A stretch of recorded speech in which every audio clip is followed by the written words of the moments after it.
আসসালামু আলাইকুম রহমতুল্লাহি ওয়া বারাকাতুহু। সম্মানিত দর্শক, চাঁদাবাজি নিয়ে সারা বাংলাদেশে যে লোমহর্ষক, হৃদয় বিদারক, মর্মান্তিক, নির্মম এবং নিষ্ঠুর ঘটনা ঘটে চলছে এবং এ সকল চাঁদাবাজির যে সকল ভিডিও ক্লিপ দৃশ্য সামনে আসছে,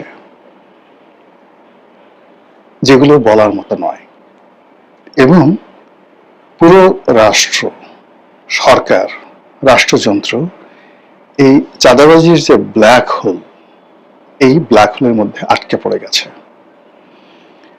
এটি এত বড় রাক্ষস, কিংবা ধরুন ক্যান্সার, অথবা আর কি বলবো, করোনার মতো জীবন সংহারী হয়ে পড়ছে। যারা এই চাঁদাবাজির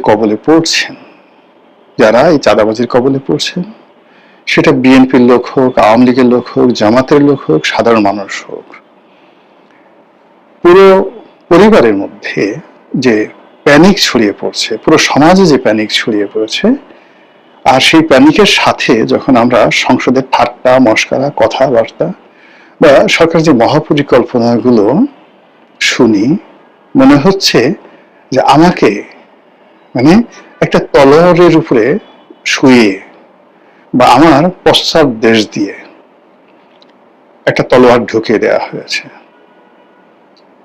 আমার কোনো মতো প্রাণবায়ু আছে এবং আমার শরীরে যে রক্ত ঝরছে সেটা বোঝা যাচ্ছে না। আমাকে সুন্দর একটা পোশাক পরিয়ে দেওয়া হলো, তারপর আমাকে ফুলের মালা দিয়ে বরণ করে নেওয়া হলো, সংবর্ধনা দেওয়া হলো, কিন্তু আমার পাছার মধ্যে রক্তাক্ত তলোয়ার। এরকম যখন একটা মানুষ, তারপরে বলা হলো তুমি হাসো, হাসতে বাধ্য করা হলো।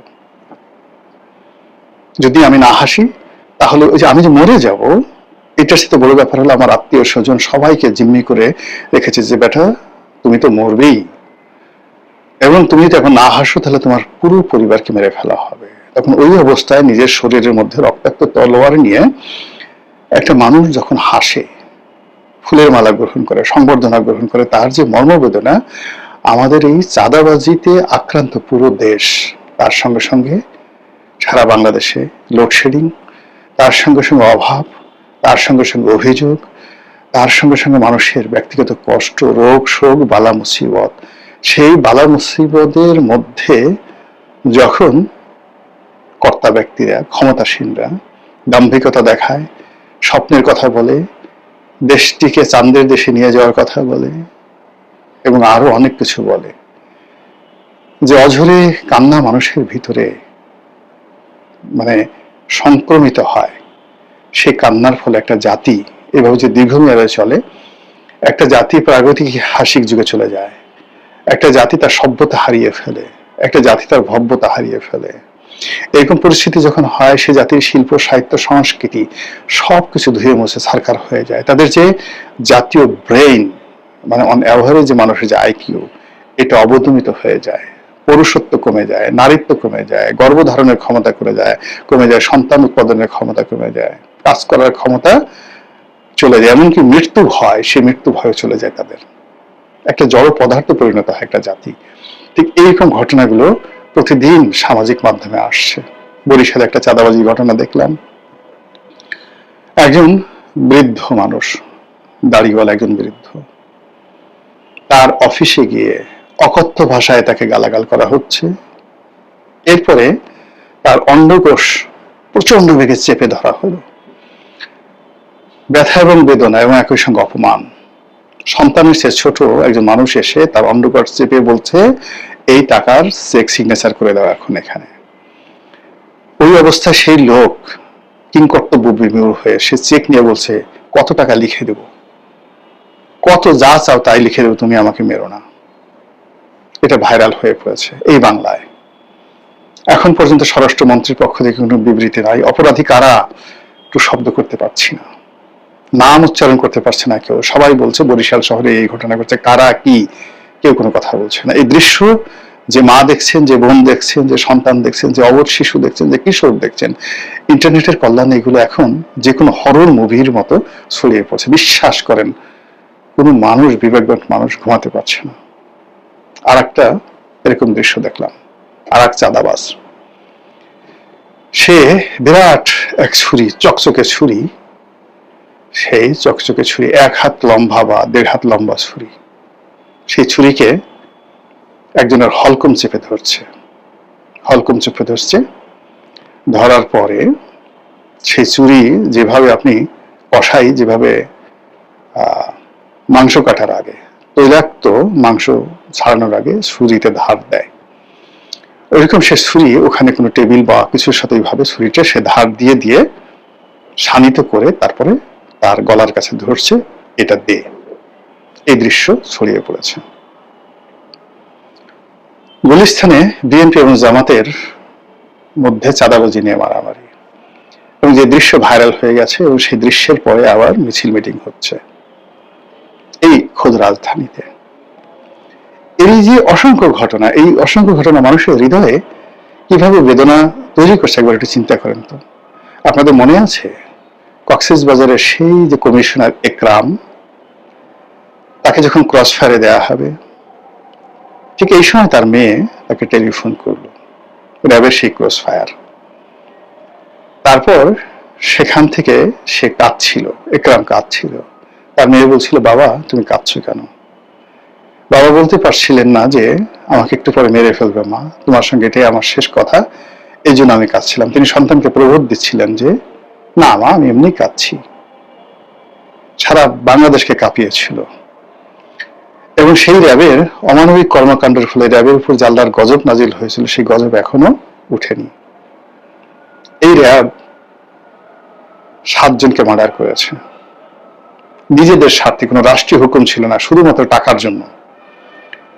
সেই মেরে নাড়ি ভুড়ি বের করে তারপর সেই লাশ শীতলক্ষাতে নিক্ষেপ করেছিল। এবং সেই দৃশ্য দেখার পরে একজন অ্যাডভোকেট দেখেছিল তাকে যেভাবে নির্মমভাবে তারা হত্যা করেছিল।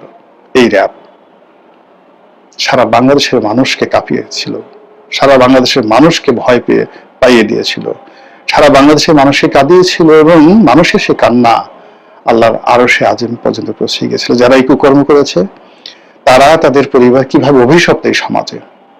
একটু দেখেন তো সেই র্যাবের সেই লোকগুলো কোথায়, কি অবস্থা আছে, তাদের আত্মীয় স্বজনের ছেলে সন্তানরা কি অবস্থায় আছে।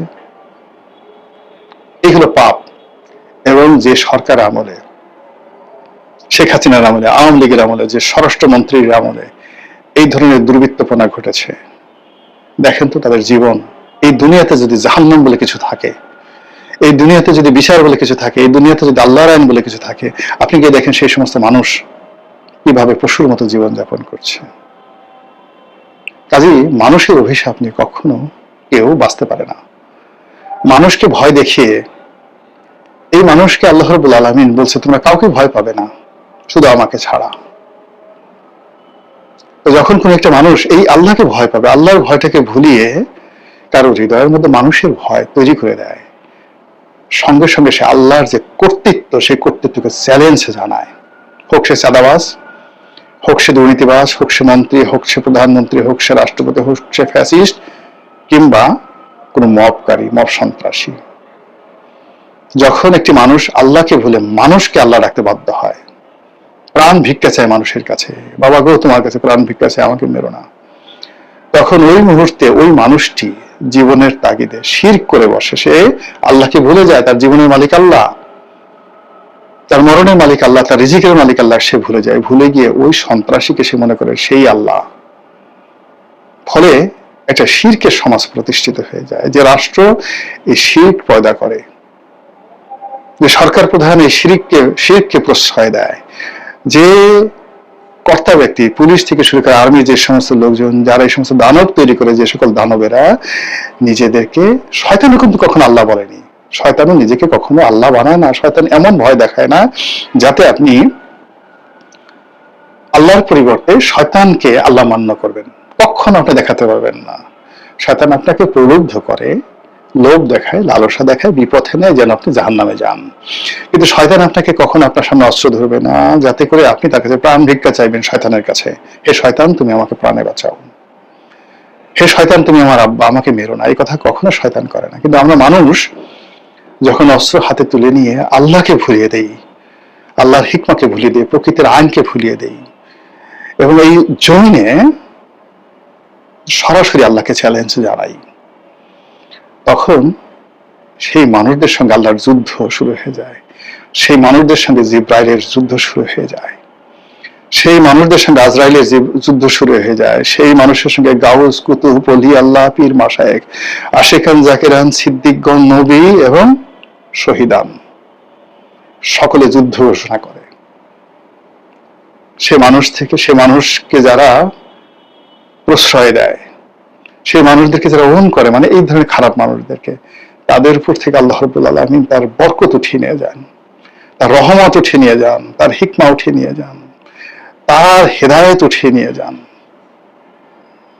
আমাদের এই সমাজে যেভাবে চাঁদাবাজি, যেভাবে সন্ত্রাসী কর্মকাণ্ড, যেভাবে সন্ত্রাস মানে পাগলা ঘোড়ার মতো চলছে, প্রত্যেকটা মানুষকে তছনছ করে দিচ্ছে, এক অভিশাপ, এক প্রাকৃতিক অভিশাপ, যে অভিশাপ আমরা সবাই যাকে বলে পঙ্গপালের মতো মরতে যাচ্ছি। এই দৃশ্য দেখা যায় না, কার কাছে বিচার চাইব, কাকে বলবো এগুলো ঠেকানোর জন্য? যারা এগুলো ঠেকাবেন তারা গান গাচ্ছেন, যারা এগুলো নিয়ন্ত্রণ করবেন তারা পান খাচ্ছেন, যারা মানুষকে প্রবোধ দিবেন, আল্লাহ রাব্বুল আলামিন যাদেরকে খলিফা নিয়োগ করেছেন, মানুষের মানে জানমালের নিরাপত্তা দেওয়ার জন্য আল্লাহ যাদেরকে মনোনীত করেছেন, তাদের দৃষ্টিতে এই বিষয়গুলো যদি না আসে, তারা যদি এগুলো নিয়ন্ত্রণ করতে অপারগ হয়, কিংবা তাদের ক্ষমতা নাম ব্যবহার করে যদি এই সমস্ত কর্মকাণ্ড হয়, কল্পনা করতে পারবেন না প্রকৃতি কতটা প্রতিশোধ পরায়ণ। আল্লাহর কাছে আশ্রয় চাই, আল্লাহর কাছে পানাহ চাই যে বিপদে পড়েছি আমরা পুরো জাতি। মহান আল্লাহ যদি আমাদেরকে দয়া না করেন, আমরাও আদ জাতির মতো শেষ হয়ে যাব, আমরাও সামুদ জাতির মতো শেষ হয়ে যাব, আমরা আশ্রয়হীন হয়ে পড়ব। হে আল্লাহ, আপনি জাতিকে রক্ষা করুন,